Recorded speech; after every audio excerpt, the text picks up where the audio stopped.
دوستو آج ہم بات کریں گے پاکستانی تاریخ کا ایک انمول ہیرا جنرل حمید گل، جو پاکستانی انٹیلیجنس ایجنسی ISI اور ملٹری انٹیلیجنس کا چیف رہا۔ جنرل حمید گل وہ نام جس نے دنیا کے سب سے مغرور سپر پاور سوویت یونین پر ایسی کاری ضرب لگائی جو تاریخ کا حصہ بن گئی۔ یہ اس دور کی بات ہے جب روس کو سفید ریچھ کے نام سے یاد کیا جاتا تھا، جس کے آگے امریکہ اور برطانیہ جیسی سپر پاور کی بھی کوئی حیثیت نہ تھی۔ کہا جاتا ہے کہ روس نے جب افغانستان پر حملہ کیا تو جنرل حمید گل اور ISI chief general Akhtar Abdur Rahman نے روس کے خلاف ایک انتہائی عجیب پلان بنایا۔ اس پلان کے تحت روس کے نقشے پر ریڈ پین سے لکیریں کھینچی گئی اور ساتھ میں یہ بھی واضح کیا کہ سوویت یونین کتنے ٹکڑوں میں تقسیم ہوگا۔ ناظرین، تاریخ گواہ ہے روس بالکل اسی طرح ٹوٹا جس طرح لکیریں کھینچی گئی تھی۔ عام طور پر یہ خیال کیا جاتا ہے کہ روس کو شکست دینے میں امریکہ کا سب سے بڑا عمل دخل تھا۔ حالانکہ جب روس نے افغانستان پر حملہ کیا تو پورے 1 سال تک امریکہ خاموش تماشائی بنا رہا۔ یہ پاکستان کی تاریخ کا سب سے نازک اور کھٹن دور تھا۔ یہ وہ دور تھا جب پاکستان کا ایٹمی پروگرام ابتدائی مراحل سے گزر رہا تھا۔ ابتدا میں روس افغانستان میں خون کی ہولی کھیل رہا تھا، مگر کسی میں روس کے ساتھ الجھنے کی ہمت نہیں تھی۔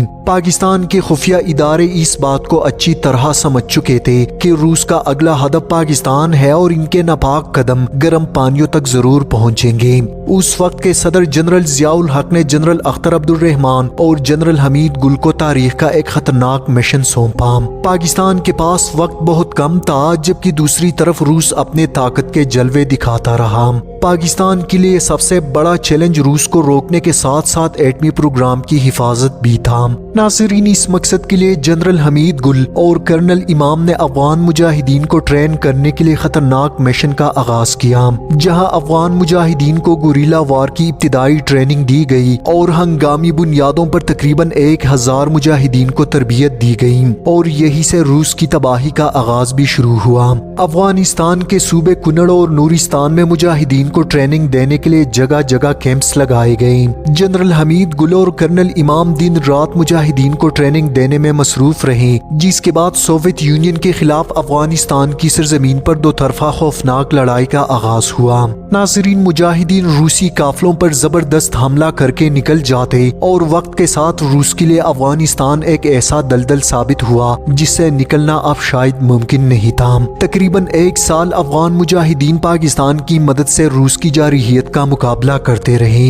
اس کے بعد جب امریکہ کو یقین ہوا کہ اب روس کو افغانستان میں گھیرا جا سکتا ہے تو امریکہ نے بھی میدان میں کودنے کا فیصلہ کر لیا اور امریکہ نے روس کے خلاف مجاہدین کی زبردست مدد شروع کی۔ روس کے خطرناک گن شپ ہیلی کاپٹرز جو دن رات مجاہدین کے ٹھکانوں پر آگ برساتے، مگر مجاہدین کے پاس اس کا کوئی توڑ موجود نہیں تھا۔ آخرکار امریکہ نے افغان مجاہدین کو سٹنگر میزائلز دینے کا فیصلہ کیا۔ یہ وہ خطرناک ہتھیار تھا جس نے روسی ہیلی کاپٹرز اور خطرناک روسی ٹینکوں کو روئی کے گالوں کی طرح اڑا دیا۔ اب نہ صرف امریکہ بلکہ سعودی عرب بھی مجاہدین کی زبردست مالی مدد کرتا رہا، اور یوں مجاہدین سوویت یونین کی غرور کو خاک میں ملانے لگے۔ دوستو، سن کر آپ حیران ہوں گے، ISI نے نہ صرف مجاہدین کی زبردست مدد کی بلکہ جنگ کے دوران روسی سولجرز کو ہیروئن کا عادی بھی بنایا گیا۔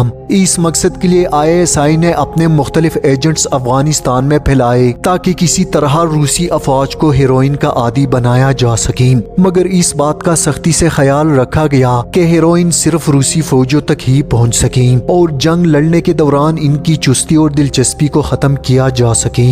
ناظرین، مجاہدین کی تابڑ توڑ حملوں کی وجہ سے روسی سولجرز شدید ذہنی تناؤ کا شکار تھے، اس لیے دشمن فوجی ذہنی سکون پانے کے لیے ہیروئن کا استعمال کرنے لگے۔ تقریباً 3 سال کے عرصے میں 80,000 سے زائد فوجی ہیروئن کی لت میں گرفتار ہو چکے تھے، جس کا فائدہ مجاہدین نے خوب اٹھایا اور یوں روسی افواج پر حملوں کا نہ ختم ہونے والا سلسلہ شروع ہوا۔